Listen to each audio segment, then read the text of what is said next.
Dimanche dernier, c'était dimanche de Pâques. Et nous nous sommes arrêtés pour honorer et pour observer ce jour très important.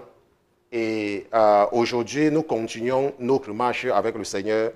Et il a bien voulu que je vous enseigne et que j'enseigne au corps de Christ un syndrome qui est très important. J'ai parlé de ça, mais par la suite, l'Esprit qui est en moi a bien voulu que j'entre en profondeur sur le syndrome spirituel de Stockholm. Ok, c'est un syndrome. Et je remercie le Seigneur parce que ça va édifier le corps de Christ, n'est-ce pas? Parce qu'il y a beaucoup de pasteurs dans le monde qui suivent mes enseignements. Et ça va édifier le corps de Christ. Le syndrome spirituel de Stockholm. Tout le monde va connaître Stockholm maintenant. Tout le monde. Maintenant, Stockholm ne sera plus un endroit que les gens ne connaissent pas. La capitale de la Suède, n'est-ce pas? Le syndrome spirituel de Stockholm. Nous allons passer quelques semaines, n'est-ce pas, là-dessus. Allons un peu ensemble dans le livre des Nombres. Allons un peu ensemble dans Nombres chapitre 14. Allons tous là-bas. Et nous allons lire quelque chose qui sera notre texte de base pour cette série d'enseignements. Ok? Nombres chapitre 14. Ok? Maintenant, la Bible dit dans Nombres chapitre 14 qu'à partir du verset 1 que alors toute l'assemblée éleva la voix et se mit à jeter des cris et le peuple pleura cette nuit-là. Je tiens encore à rappeler que les espions viennent de rentrer de l'information qu'ils sont partis chercher dans la terre promise. Ils viennent de retourner de la mission. Moïse avait choisi un leader par tribu. Et le leader de la tribu d'Éphraïm, c'était Josué. Et le leader de la tribu de Juda, c'était Caleb. Et il y avait d'autres leaders des autres tribus comme Issachar, Zabulon, Dan et tout. Okay? Ils vont donc partir explorer pendant 40 jours la terre promise. Et ils vont revenir avec leur rapport. Et ils vont donner le rapport au chapitre 13. Et ils vont faire un mauvais rapport. Okay? C'est ça que nous continuons. Nous disons que alors toute l'assemblée éleva la voix et se mit à jeter. Et le peuple pleura. Et tous les enfants d'Israël murmuraient contre Moïse et contre Aaron. Et toute l'assemblée leur dit: ne sommes-nous pas morts dans le pays d'Égypte ou dans ce désert? Que ne sommes-nous pas? Et pourquoi l'Éternel nous conduit-il vers ce pays pour y tomber par l'épée? Nos femmes et nos petits-enfants y seront une proie. Ne vaudrait-il pas mieux pour nous de retourner en Égypte? Quelqu'un retient la partie là. Et il se dit l'un à l'autre: établissons un chef et retournons en Égypte. Alors Moïse et Aaron tombèrent sur leur visage devant toute l'assemblée des enfants d'Israël. Nous partons jusqu'au verset 9. Et Josué, fils de Nun, et Caleb, fils de Jephuné, d'entre ceux qui avaient exploré le pays, déchiraient leurs vêtements. Et ils parlaient à toute l'assemblée des enfants d'Israël en disant: que nous avons parcouru pour l'explorer est un pays fort bon. Si l'Éternel nous est favorable, il nous fera entrer dans ce pays et nous le donnera. C'est un pays où coule le lait et Seulement, ne vous révoltez point contre l'Éternel et ne craignez point le peuple du pays, car ils seront notre pain, leur protection s'est retirée de dessus et l'Éternel est avec nous. Ne les craignez point. Nombre chapitre 14, verset 1 à 9. Lorsque tu viens de donner ta vie à Jésus et que tu lis ceci-là, tu ne peux pas comprendre. Tu ne peux pas seulement comprendre. Même si tu empruntes une dizaine, cela ne se peut pas. Tu ne pourras pas comprendre. Plusieurs fois dans la Bible, pendant que les enfants d'Israël sont dans le désert, ils disent qu'ils veulent retourner en Égypte. Maintenant, lorsque tu es un enfant, lorsque tu ne comprends pas encore certaines choses, tu te dis que mais pourquoi? Alors que ce sont eux qui avaient suivi Moïse pour sortir de l'Égypte. Pourquoi est-ce qu'à chaque fois, ils veulent encore retourner en Égypte? La Bible dit dans Exode chapitre 3, si j'ai une bonne précision là-dessus, que l'Éternel a dit à Moïse que quoi? Que j'ai entendu les cris de mes enfants et je suis descendu pour faire quoi? Pour les délivrer. Ils ont crié à l'Éternel. N'est-ce pas, tout à l'heure? Et maintenant, ce que nous voyons ici, c'est que les enfants d'Israël sont en train, ceux qui ont pleuré. Dieu dit quoi? Que j'ai vu la souffrance que les fait subir les Égyptiens. Et il a envoyé Moïse pour faire quoi? Pour les faire sortir de la fournaise. Et maintenant quoi? Maintenant, qu'est-ce qui se passe? Maintenant, il les montre le bon pays. Je vous ai toujours dit que ne confondez pas la terre promise et le paradis. Hein. Ce n'est pas... OK?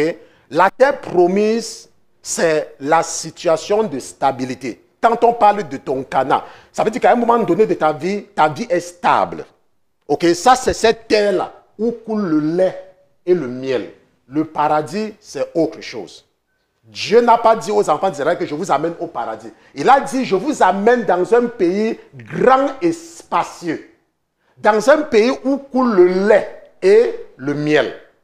OK? Et il n'a pas dit que je vais vous accorder le repos. Il dit que je vais vous amener, vous serez à l'aise. Parce qu'il y a parfois certains qui viennent de commencer avec le ministère qui confondent. Quand je les entends prêcher, ils font que pour eux, c'est comme si Canaan, c'est le paradis. Ce n'est pas ça. OK? C'est ta situation de stabilité. Bon, maintenant, rentrons un peu au verset 3.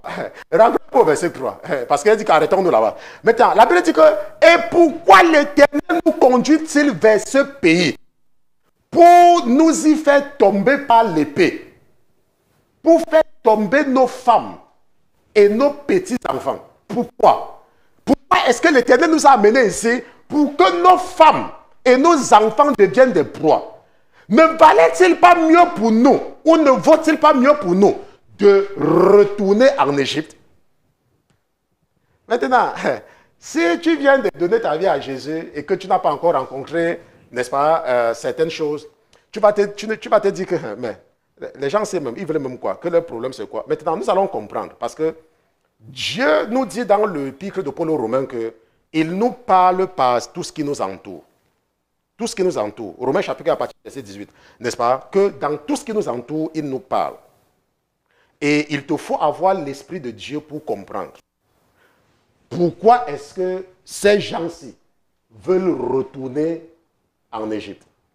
OK? Et c'est ça qui a fait que votre papa dépose dans mon cœur d'enseigner un syndrome.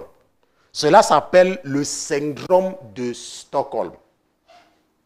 C'est un syndrome. Et nous allons voir 4 cas que Dieu a mis en scène sur la terre pour nous aider à comprendre l'attitude des enfants d'Israël envers lui dans le désert et l'attitude de certaines personnes. Parce que notre sœur Osinachi est décédée récemment. Et certaines personnes vont dire que, mais pourquoi est-ce qu'elle n'était pas quittée? Vont dire que, mais si son mari la maltraitait tant, pourquoi est-ce qu'elle restait toujours dans ce mariage? N'est-ce pas? Nous allons comprendre facilement. Attendez, ça ne sera pas difficile, hein? Ça sera très facile pendant cette série d'enseignements de comprendre l'attitude d'Osinachi. Et tu vas d'ailleurs comprendre que peut-être toi-même tu es dedans. On se comprend? Ça sera facile. Ça ne sera même pas compliqué. Tu vas comprendre. Maintenant, il y a également une chose que nous voyons ici là. Et c'est malheureusement ce que le diable a réussi à amener l'Église à devenir. Vous entendez ce que les gens là disaient là-bas? Que quand ils sont en train de pleurer, vous voyez les gens qu'ils mentionnent, nos femmes et nos enfants, n'est-ce pas? Ce n'est pas ce que nous voyons de nos jours. De nos jours, l'église est devenue le mariage. Si vous cherchez le mari, vous partez à l'église. Si vous ne trouvez pas le mari, vous changez d'église. Si Dieu vous bénit, vous que le mariage va marcher. Si Dieu ne vous a pas béni, vous que le mariage ne marche pas. Si Dieu est avec toi, tes enfants vont réussir. Si Dieu n'est pas avec toi, tes enfants seront des voyous. Vous voyez qu'on a transformé le corps de Christ en un endroit où les gens viennent passer la lune de miel. On a transformé le corps de Christ en un endroit où les gens viennent chercher le mariage. Entendez les conversations des gens dans l'église. Oh, mon mari, oh, ma femme, oh, mon mari, oh, ma femme. Non, je vais me marier. Ton mariage ne marche pas. On va prier. On va prier aujourd'hui. Il y a même un pasteur en Afrique. Il s'est donné pour mission d'organiser les mariages. On m'avait envoyé la vidéo un jour. Je ne sais pas si on avait partagé la vidéo. Je vous assure, je ne sais pas dans un pays. Il s'est donné pour... Quand tu ne peux pas le mariage, tu pars là-bas. Il choisit les hommes dans la salle, il choisit les femmes dans la salle, on les amène à voir s'ils sont compatibles entre eux, et puis on célèbre le mariage. On m'a envoyé la vidéo là, il sera quelque temps, ok? Je le bénis, c'est le ministère qu'on lui a donné. Bon, maintenant, vous voyez que de nos jours, et comme aussi au temps de cela, les gens avaient remplacé Dieu dans leur vie par leurs enfants et par leurs femmes. Il y a des gens, même de nos jours, si vous voulez qu'ils ne partent plus à l'église, vous prenez leurs femmes. Ils vont partir à l'église. Il y a les femmes de nos jours. Si vous voulez qu'elles arrêtent de prier, vous prenez leur mari. Elles ne vont plus prier.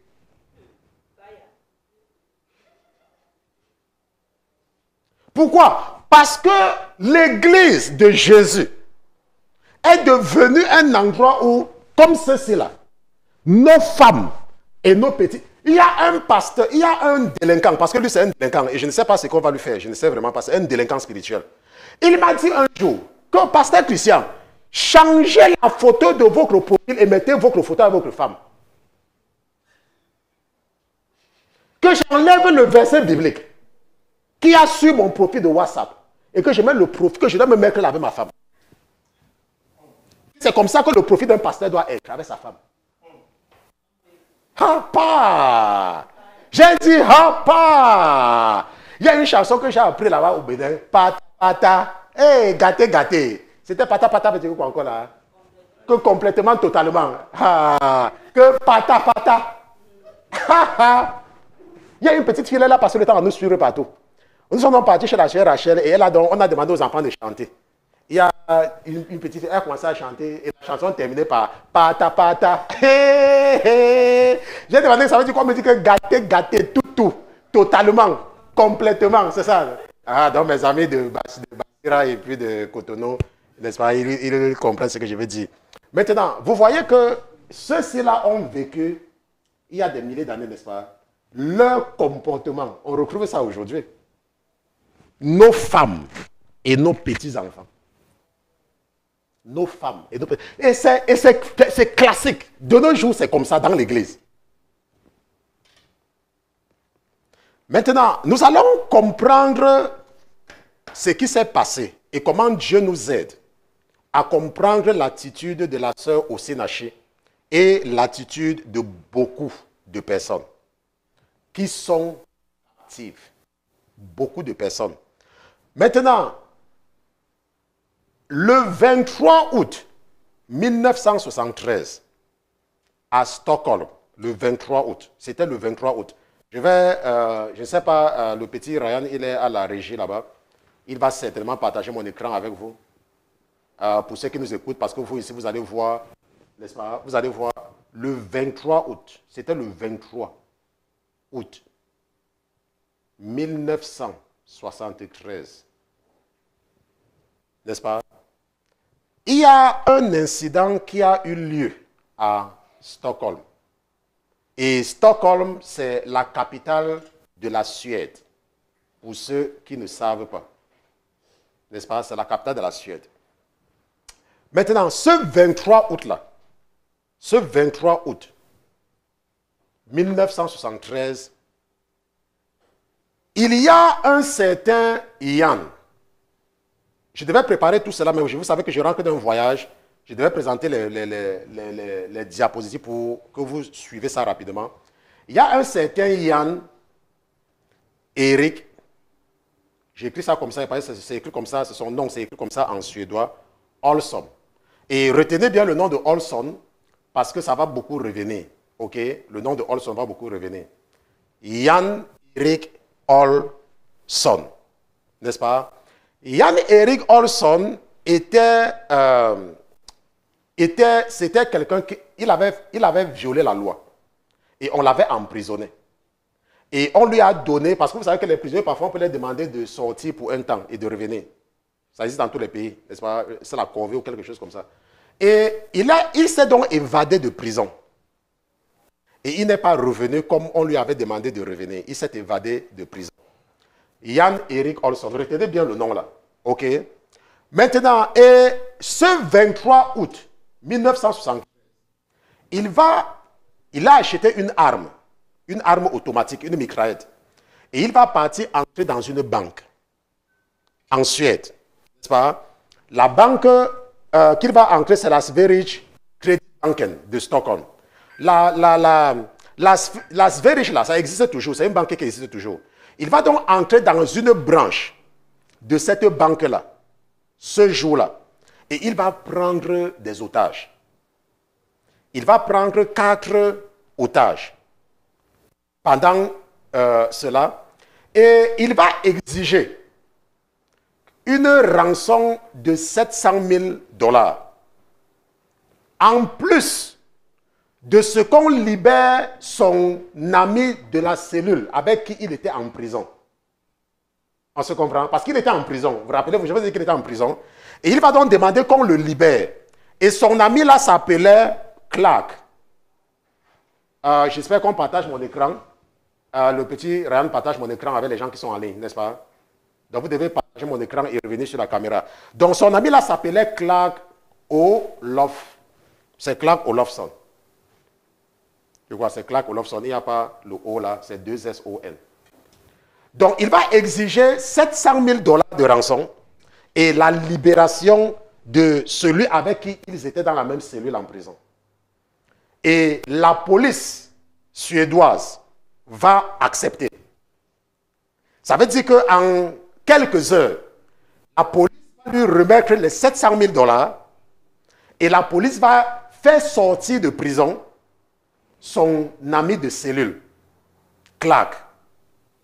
Mais maintenant, lorsque son ami de cellule va sortir, ils vont demander qu'on doit les laisser partir avec les otages comme sécurité. Et qu'arrivé quelque part, ils vont libérer les otages. La police va refuser. Qu'on t'a donné ce que tu demandais. Mais on ne peut pas te laisser partir avec même un seul otage. Et les policiers vont refuser. Maintenant, parmi les otages qu'ils avaient pris, il y avait 3 femmes et un homme. N'est-ce pas? Retenez seulement parce que, comme le pasteur vient de rentrer du voyage, donc je n'ai pas tout cela pour rentrer sur les diapositives avec vous. OK? Parmi les otages, il y avait 3 femmes. OK? Et un homme. Donc 4 otages. Donc les ravisseurs avaient 4 otages. Et ils vont donc se réfugier dans... vous savez que dans des banques, il y a des salles qui sont très sécurisées. Dans des banques. C'est là où il y a les coffres forts et tout et tout. Ils vont se réfugier là-bas. Maintenant, ils vont donc être enfermés dans cet endroit. Et très rapidement, les otages vont s'attacher aux ravisseurs. Très rapidement, ils vont devenir des amis. Maintenant, ce lien, c'est étrange, n'est-ce pas? C'est étrange. Maintenant, parmi les otages, il y avait une qui s'appelait Christine. Je crois qu'elle s'appelle Christine. Faites l'effort seulement. Hein. Le pasteur, si vous ne voulez pas, je peux arrêter d'enseigner, je arrange tout ça pour dimanche prochain. Donc, c'est à vous de choisir. Quelqu'un dit que pasteur, continuons seulement. Pasteur, pardon, parlez seulement. Donc, l'une des otages s'appelait Christine. Maintenant, qu'est-ce qui s'est passé avec Christine? Christine, n'est-ce pas, avait fait un mauvais rêve. On l'a pris en otage, donc elle a sommeil, elle a dormi. Et elle avait également peur de l'obscurité. Maintenant, quand Christine va donc faire, et elle va commencer à avoir froid, ce qui va se passer, c'est que quoi? Un des ravisseurs va la conforter. Tu vois un peu, tu fais un mauvais rêve. Et quelqu'un vient dire que, oh non, non, ça va, ça va, ça va. Et il va donc prendre aussi un drap. Un drap. Et il va la couvrir avec. Parce qu'elle frissonnait. Et il va prendre un drap pour la couvrir. Pour qu'elle se sente au chaud. Est-ce que vous comprenez un peu? Oui. Bon, maintenant, et là, il y avait une autre. Je vais enlever, je vais effacer ça. Ok, j'avais le choix. Je vous ai toujours dit ça. Il y avait l'autre qui s'appelait Brigitte. Je crois que c'est Brigitte. Parce que c'est comme ça que les gens là n'écrivent pas les noms comme nous. Hein. Brigitta. Lon. C'est Lon, B-L-A-D. Bon, n'importe quoi. Lisez ce que vous pouvez lire. N'est-ce pas? Maintenant, cette Brigitte-là voulait contacter sa famille. Et elle n'arrivait pas à contacter sa famille. Et l'un des ravisseurs va l'encourager de continuer à essayer. Que non, vas-y, il faut toujours appeler. Elle n'arrivait pas à contacter sa famille. Et l'un des ravisseurs va dire que non, non, non, ils continuent. Ils cherchent, ils vont décrocher, vas-y. C'est quand on soit entraîné par les téléphones comme maintenant. Donc, mais les banques avaient les téléphones, n'est-ce pas? Les téléphones, nous, on connaît ces téléphones-là. Les téléphones qu'on tournait comme ça. Vous, les jeunes là ne connaissent pas. Ils n'ont jamais. Ils n'ont pas les enfants, ils ne connaissent pas. Nous, on connaît, on connaît. N'est-ce pas? Maintenant, une autre du nom de. Elle s'appelle Elisabeth. N'est-ce pas? Écrivons ça en anglais. Si on écrit toujours là, ça va me faire regarder ça tout le temps. Elle s'était plainte qu'elle a peur de l'obscurité. Elisabeth, c'est là. Elle s'appelait en fait Elisabeth Aldrin. N'est-ce pas? Et ce qu'on va donc faire, parce qu'elle avait commencé à se plaindre de l'obscurité, les ravisseurs vont attacher une corde sur son pied et laisser qu'elle puisse se déplacer hors de l'endroit sûr où eux ils étaient. Mais en attachant une corde sur son pied. Et elle maintenant, elle ne restait donc pas là où c'était trop sombre parce qu'elle avait peur du noir. Elle va donc être capable de marcher là où il y a la lumière. Mais elle ne pouvait pas partir parce qu'ils avaient attaché. Et si elle essayait de fuir, il devait savoir parce que la corde devait devenir... C'est ce qu'on fait avec le grand prêtre. Vous savez quand la Bible dit que le père de Jean-Baptiste était entré offrir le sacrifice, il a vu un ange et tout et tout et tout. C'est comme ça qu'on fait. On attache une corde sur les reins du souverain sacrificateur quand il entre dans le 5 des 5. Comme ça, s'il a fait quelque chose qui n'est pas bien, je vais le frapper de mort et on va seulement tirer la corde parce que personne ne peut entrer. Ok, donc il y a également un truc comme ça qu'on utilise dans la Bible. Maintenant, cette femme-là, on va, Elisabeth, c'est là. Quelque temps après, tout sera fini, n'est-ce pas? Elle va déclarer à un journal, dont le New York, c'était le qu'on appelle le New Yorkais, que ces gens-là étaient gentils avec elle. Oui, qu'ils étaient gentils avec elle. Le fait qu'on les laissait sortir, que c'était vraiment, que c'était bien, que c'était la gentillesse.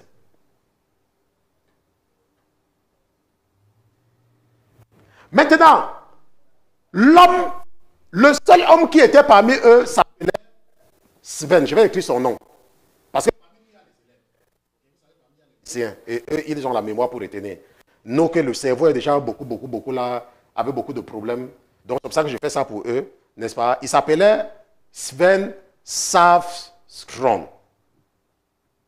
C'était le seul homme. Je vous ai dit, il y a 4 otages, n'est-ce pas? 3 femmes, 1 homme. Et le seul parmi eux s'appelait Sven Säfström. Lui, il va même dire que quoi? Il va dire que, il va commencer, il dit qu'ils avaient commencé à considérer les ravisseurs comme en fait les gens qui étaient venus les sauver. Et il y a quelque chose également à partir du 2e jour de la prise d'otage. Les ravisseurs et les otages avaient commencé à s'appeler par leur prénom. Rappelez-vous Yann, le chef de groupe, Yann Erik Olsson, le chef de groupe, avec Claf Olofsson. Je vous ai dit de retenir ça, n'est-ce pas? Et nous avons vu de Brigitte, nous avons vu Elisabeth, nous avons Sven. Ils ont commencé à s'appeler par leur prénom à partir du 2e jour. Ça veut dire quoi, Tika? Enoch, Albert, Clark, ils vont commencer à s'appeler par leur prénom à partir du 2e jour de leur prise aux otages. Et maintenant, puisque la banque était entourée par les policiers, vous pouvez aller regarder le syndrome de Stockholm, il y a les images sur Internet. Les otages vont commencer à craindre plus les policiers que les ravisseurs. Ils vont commencer à craindre. Je ne sais pas si vous êtes en train de comprendre. Ils vont commencer à craindre plus les policiers que les ravisseurs. Maintenant, comment est-ce qu'on sait cela? On sait cela parce qu'à un moment donné, vous savez que les Suédois, ils sont un peu très solidaires. Il n'y a pas trop le crime là-bas. Donc, le commissaire de police va demander aux ravisseurs, comme garantie, de le laisser venir visiter les otages pour s'assurer que tout le monde est en santé. Et il va donc partir sur la cour, rien, sans armes, rien.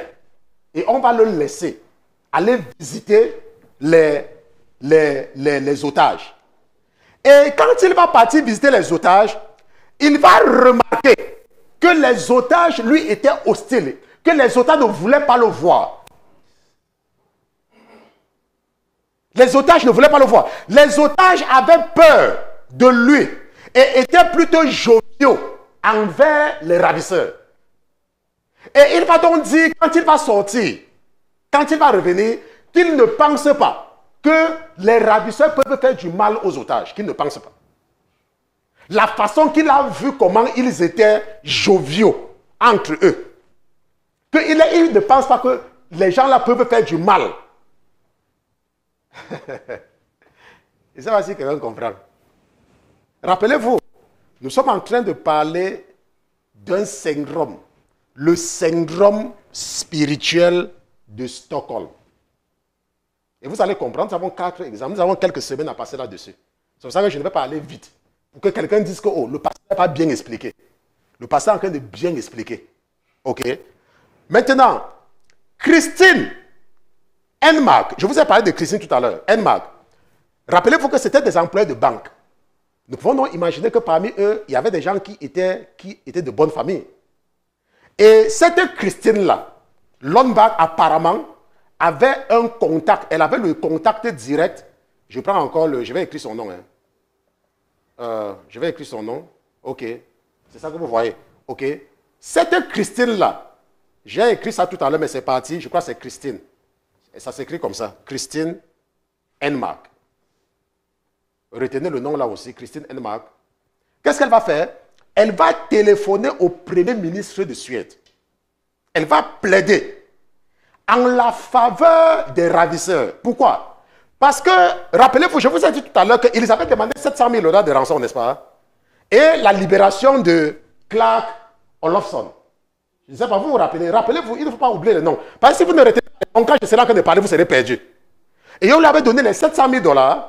On avait libéré Clark. Maintenant, et on ne voulait pas leur donner 1 ou 2 otages pour partir avec une voiture. On leur avait donné une voiture Mustang avec plein de carburant, comme voiture pour partir, d'échappatoire.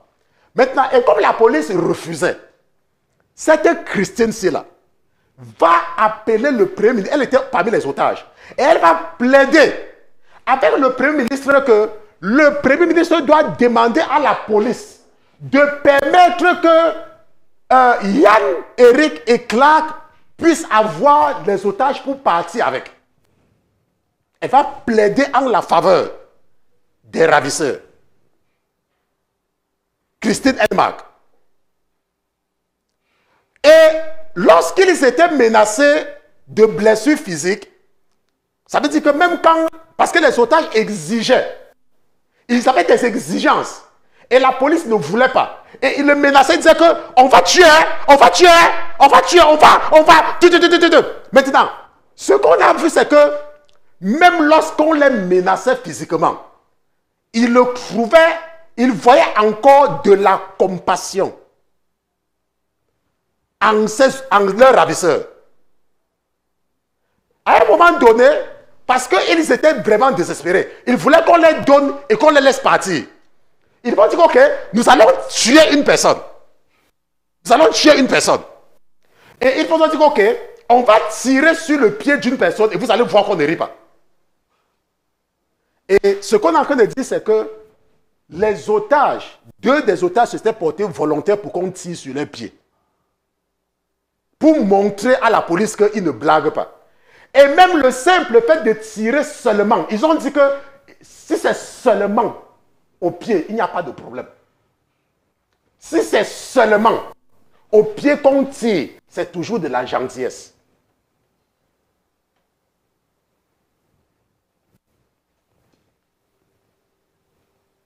Bon, maintenant, à la fin de cette prise d'otage, comme nous avons vu, aucun otage ne sera blessé. Aucun otage. OK? Et dans la nuit du 28, nous avons vu quand ça a commencé, n'est-ce pas? Nous avons vu que ça va commencer le 23.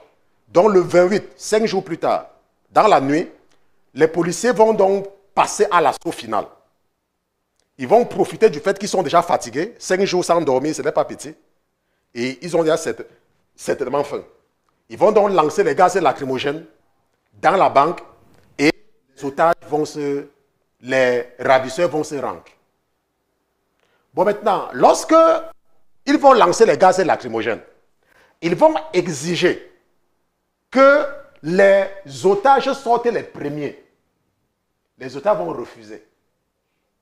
Que ce sont les ravisseurs qui doivent sortir les premiers. Bon, maintenant, si tu réfléchis bien, tu vas comprendre pourquoi ils ont exigé cela. Pourquoi? Parce que c'est-à-dire que si eux, les otages, ils sortent les premiers, les policiers peuvent saccager la banque avec c'est ça, n'est-ce pas? Ils vont les tuer. Parce qu'ils vont dire, ok, comme les gens vont sortir, ils vont seulement tuer tous ces gens-là. Avec la mitraille, ils vont seulement les mitrailler tous. Et ils n'auront pas de compte à rendre. Parce qu'on sait que c'était une prise d'otage. Ils vont leur dire que non. Que les ravisseurs sortent les premiers. Et qu'on assure leur sécurité avant que eux, les otages, ils le sortent. Et c'est ce qui va se passer. Et c'est donc comme ça que la police va arrêter Yann Eric Olson et Clark Olofsson. OK? Et la prise d'otage avait duré près de 130 heures, n'est-ce pas, pour votre information. Maintenant, quand la prise d'otage était finie, quand ils sortaient déjà, ils vont s'embrasser, comme pour se dire au revoir. Ils vont s'embrasser. Ils vont s'embrasser. Les otages et les ravisseurs vont s'embrasser. Et rappelez-vous de Christine, que je vous ai parlé tout à l'heure là. Elle va dire à Clark qu'on va se revoir.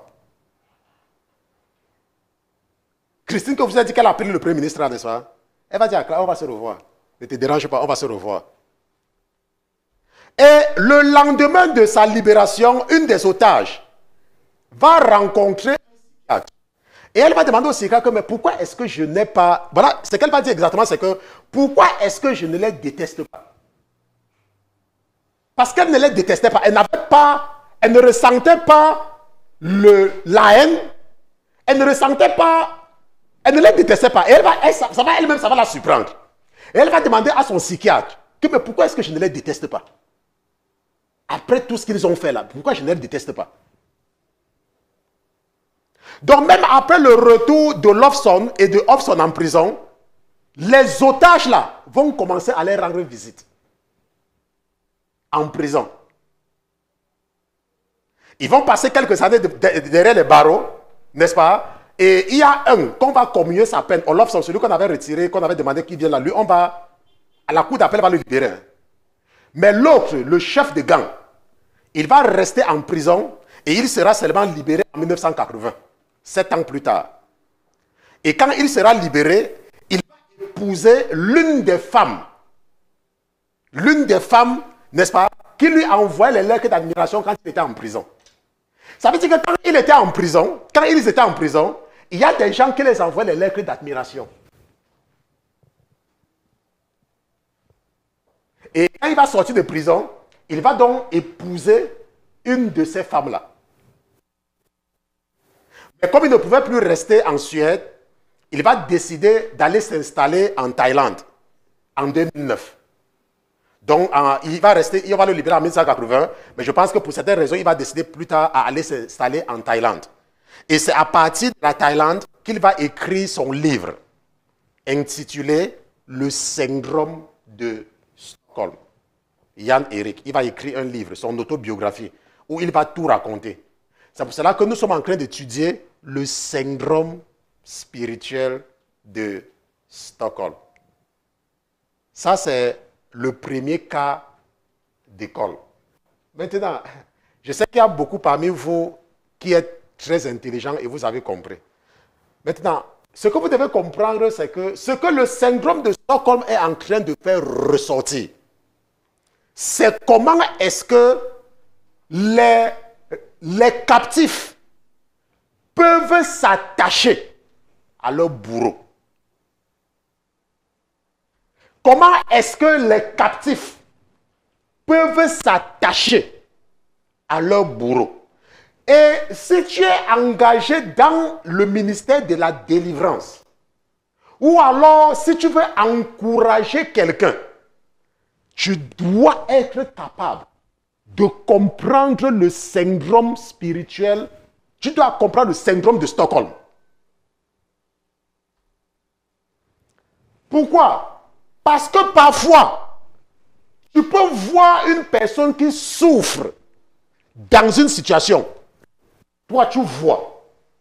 Et tu veux aider la personne à sortir, mais la personne ne veut pas. Est-ce que la personne fait exprès? Non. C'est pour ça que nous sommes en train d'étudier le syndrome de Stockholm. La personne ne fait pas exprès. Maintenant, dans le journal de médecine international, là où, quand tu pars à l'hôpital, si l'assurance doit payer qu'on t'a consulté, ce sont eux qui disent que c'est une maladie ou pas. S'ils ne disent pas que c'est une maladie, si tu vas à l'hôpital, on va payer. N'est-ce pas? On ne va pas payer. Bon, maintenant, on n'a pas encore classé le syndrome de Stockholm parmi les maladies. Mais on sait dans le monde médical que c'est quelque chose qui existe. Ils n'ont pas encore seulement donné un code à ce syndrome-là. Je ne sais pas si quelqu'un connaît sur le pasteur. Quelqu'un sur le pasteur. Ça, c'est le premier exemple. Nous allons voir 4 exemples. Parce que quelqu'un peut dire que, mais pasteur Christian, c'était seulement un seul cas en 1973. Nous allons voir que quelques années avant ceci-là, il y a eu un cas et quelques années après, il y aura encore d'autres cas. Et il y a encore d'autres cas maintenant. Vous voyez que ce qui est important de comprendre, et c'est ça le syndrome de Stockholm, qu'il y a des gens qui... Pas ça. Ce que le syndrome, c'est que si ton bourreau, quelqu'un qui te traite mal, si tu restes avec cette personne pendant un certain temps, tu vas commencer à aimer la personne. Tu vas commencer à t'attacher à la personne.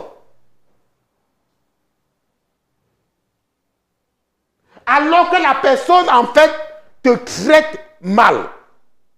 C'est ce syndrome que le diable utilise pour maintenir captifs certains enfants de Dieu.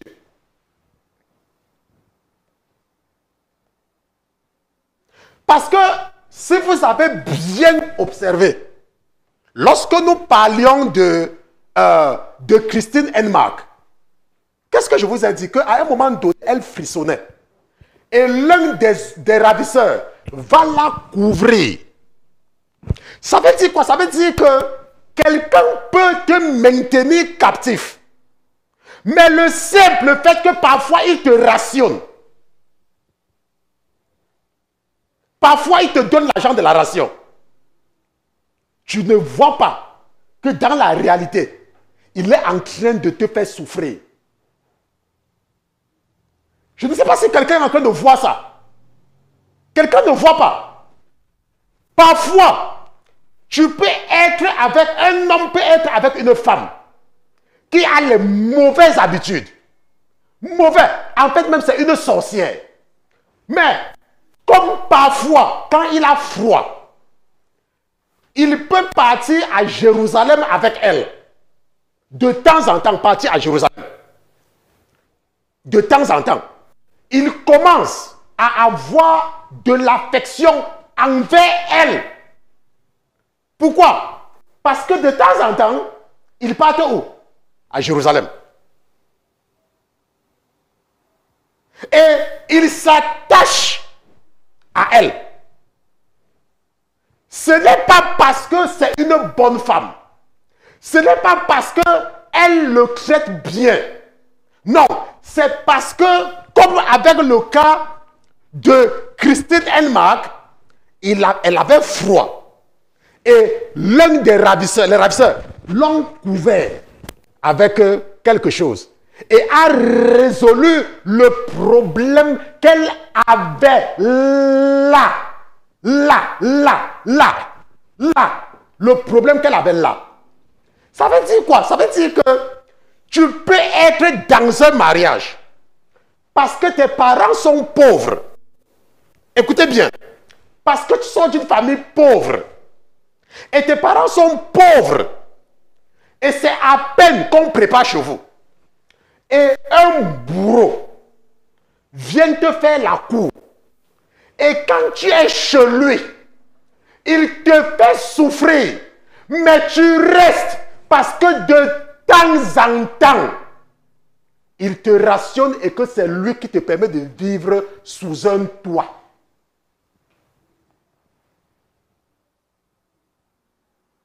Ce n'est pas qu'il te bien, mais c'est parce qu'il t'offre un toit pour dormir. C'est un syndrome. Je ne sais pas si quelqu'un comprend. C'est un syndrome.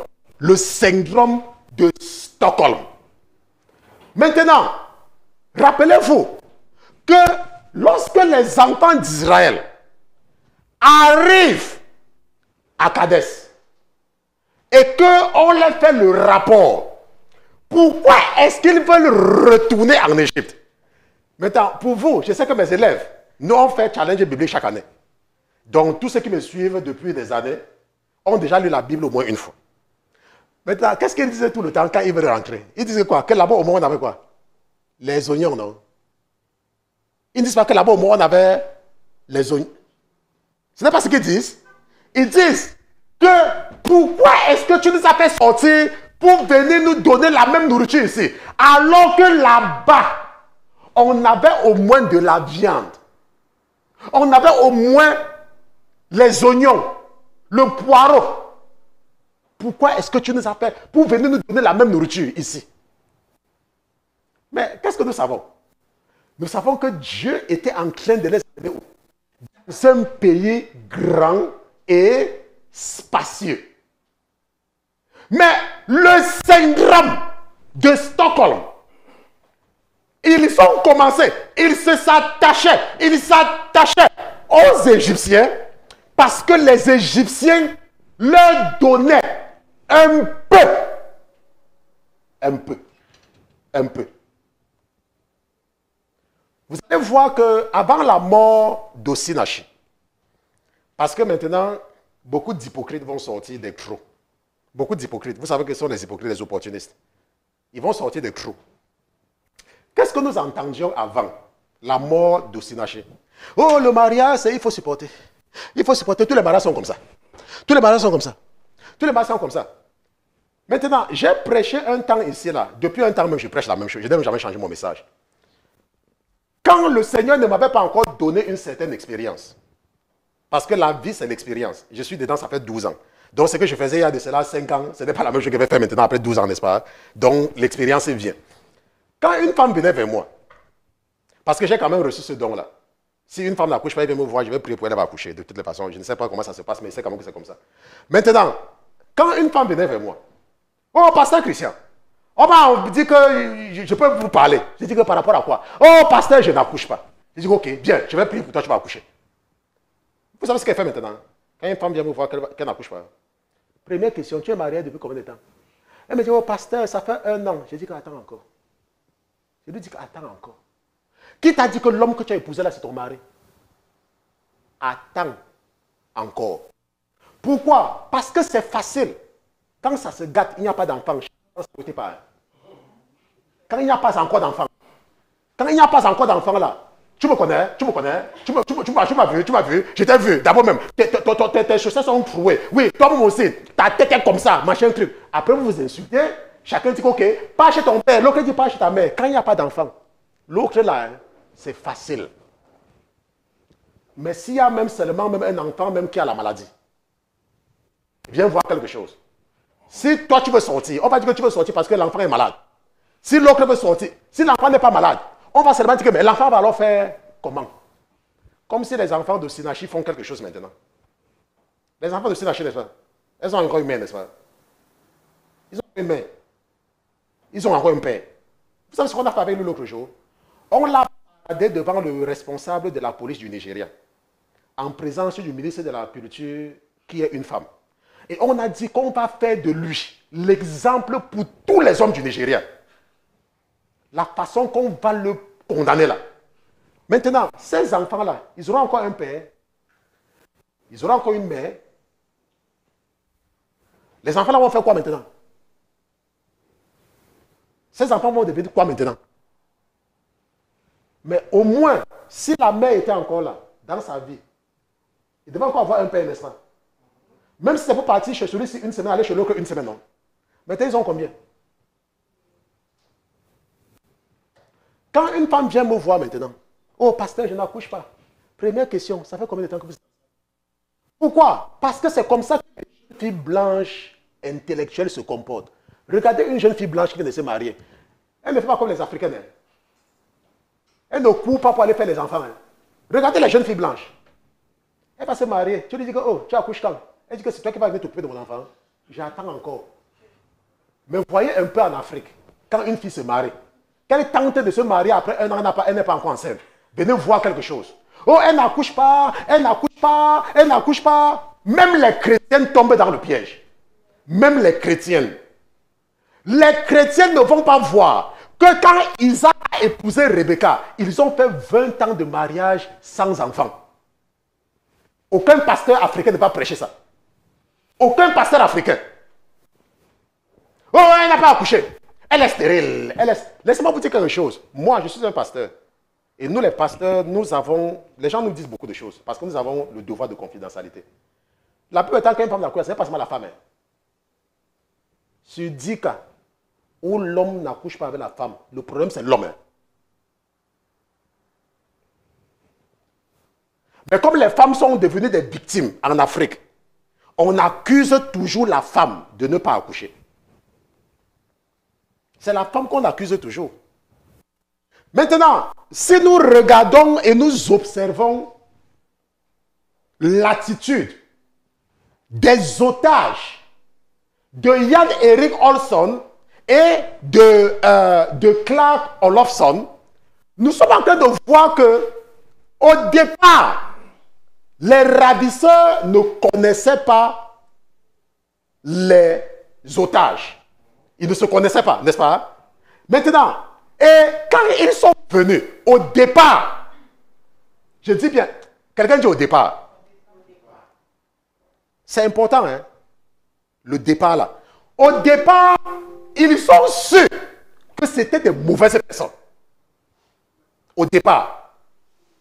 Mais quelqu'un va me dire que, mais, pasteur Christian, qu'est-ce que cela veut dire, pasteur Christian, pasteur, pourquoi vous insistez là-dessus, pasteur? Je vais vous dire pourquoi j'insiste. Quand tu es une jeune fille, tu ne pars pas, ce n'est pas le jour qu'un garçon t'a dragué que vous mariez. Il y a toujours un temps entre le temps qu'un homme t'a vu et le temps qu'il dit qu'il veut t'épouser. Laisse-moi te dire, Dieu est super intelligent. Pendant le temps là, il y a des choses qu'il va faire, hein, que tu vas voir avec tes yeux comme ça là. Koro koro, hein. Koro koro là, c'est au Ghana, on dit koro koro. Mais vous savez ce que les femmes disent? Vous connaissez ce que les pasteurs entendent chaque fois? Non, il va changer.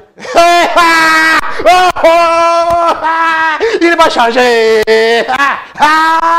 Il va changer. Il va changer. Il va changer. Tu appelles le pasteur. Oh, pasteur, mon fiancé m'a fait ceci. Le pasteur dit que, hey, maman, pardon, l'autre ici, prends seulement tes pieds. Non, pasteur, je vais prier. Il va changer. Il va changer, hein. Il va changer. Nous, on entend ça chaque fois. Il va changer. Maintenant, rappelez-vous, je suis en train de dire qu'au départ, que ce soit Christine, que ce soit Elisabeth, que ce soit Ben, au départ, ils ont su que c'était de mauvaises personnes. Mais comment est-ce que ça a changé? La Bible dit qu'à partir du deuxième jour, ils ont commencé à se tutoyer. Quand tu restes avec ton bourreau, tu t'adaptes. Ou tu commences à trouver des prétextes pour le justifier. Parce que tu es resté avec la personne. Nous entendons combien d'histoires en Afrique? Je suis africain, c'est pour ça que je prêche pour les Africains. On entend combien d'histoires? Oh, c'est le père de ton enfant. Hein? C'est le père de ton... C'est ça qu'on entend, non? On ne dit pas que c'est l'homme de ta vie. Hein? On ne dit pas que vous êtes... Non. On ne dit pas ça. Donc, on ne dit pas ça. Hein? Oh, c'est le père de ton enfant. C'est le père de l'enfant. Les enfants vont faire comment? Voilà la chanson. Moi, je suis africain, tu es africain. Nous savons que c'est la chanson. Il n'y a pas deux chansons.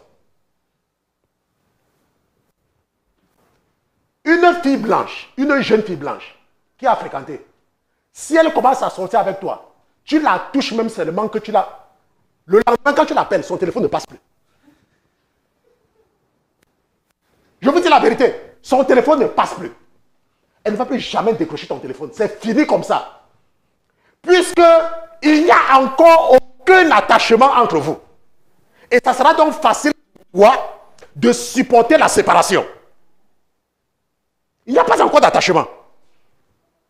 Ça sera facile après une semaine de nettoyer la partie de ton cerveau qui avait déjà pris quelques enzymes ou alors qui avait déjà pris quelques électrons pour cette personne-là, effacer ça.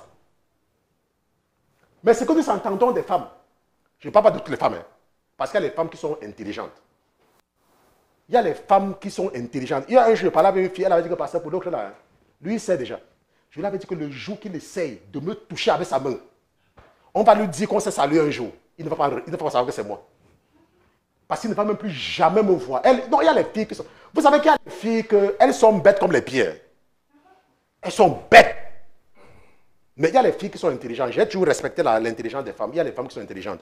Maintenant, ce que nous sommes en train de dire, c'est que lorsque tu pries, comme notre sœur qui est en Afrique du Sud, il y a un voyou qui voulait entrer dans sa vie. Un voyou. Et le voyou venait avec les bonbons et le chocolat et le mambo. Et chaque fois quand il venait avec la poésie. Belle marquise, tes beaux yeux me font mourir d'amour. Mais belle marquise, quand je te vois pas le matin, mon téléphone, quand je regarde mon téléphone, ça n'a pas sonné, je commence à voir que le soleil ne s'est pas levé sur moi. Mais belle marquise, si ce n'est que toi là, ça sera toi. Le gars venait, mais c'était un prière. Un jour, le Seigneur lui a abordé quelque chose. Bref, elle n'a rien compris. Elle m'appelle. Elle envoie le message. Pasteur Christian, j'ai fait le rêve ici, ça me trouble. La Bible dit que Pharaon avait fait un rêve et ça l'avait troublé. La Bible dit que Nebuchadnezzar avait fait un rêve et ça l'avait troublé. La Bible dit que Darius avait fait un rêve et ça l'avait troublé. Elle me dit, pasteur, le rêve s'il me trouble, pasteur. J'ai regardé le rêve. J'ai dit, Seigneur, c'est toi qui permets de comprendre. Explique à ton serviteur. Après, j'entends comment on télécharge. On commence à télécharger.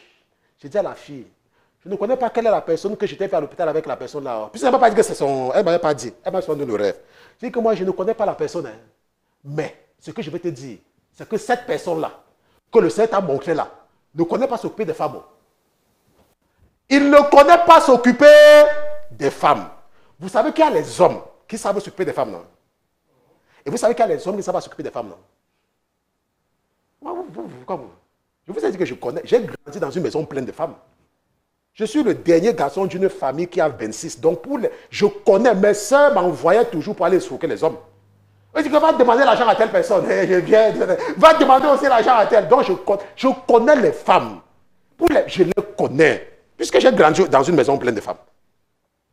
Maintenant, ce que je disais, c'est que quoi? C'est que j'ai dit à la part. Je dis que le rêve que tu as eu là, ce que le Seigneur peut te faire comprendre, c'est que l'homme là ne connaît pas s'occuper des femmes. Maintenant, le Seigneur n'a pas dit que c'est quelqu'un de mauvais. Hein. Il est en train de vouloir te faire comprendre qu'il ne connaît pas s'occuper de la femme. Il ne connaît pas. Maintenant, si tu veux, il y a un endroit dans l'Afrique, on dit Oboso, c'est au Congo. Oboso, c'est au Congo. On dit avance. Ah, voilà. Donc, si tu veux, avance avec lui. Si tu veux, avance. Pourquoi? Parce qu'il y a des hommes. Et je vous dis la vérité, il y a des hommes. Je vais vous donner un exemple. Parce que parfois, les gens, quelqu'un va se reconnaître, mais l'autre ne va pas se reconnaître. Il y a des hommes. Et façon ça, quelqu'un dit, pasteur, effacez-vous nous expliquer bien. Il y a des hommes. Un homme, il gagne 300 000. 300 000 par mois. Je dis un homme, il gagne 300 000. Et il a une femme qui gagne 50 000 par mois. Hein? De temps en temps. Il va venir demander l'argent à la femme. Là.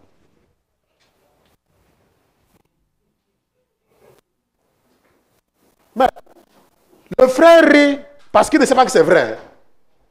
Mais mon frère, ça. Moi, je vous dis c'est vrai. Je suis pasteur, non? Ça fait 12 ans qu'il fait ça. Hein? Il y a les hommes. C'est un exemple que j'ai pris. Hein? Il gagne 300 000 par mois. Et il a une femme qui gagne 50 000 par mois.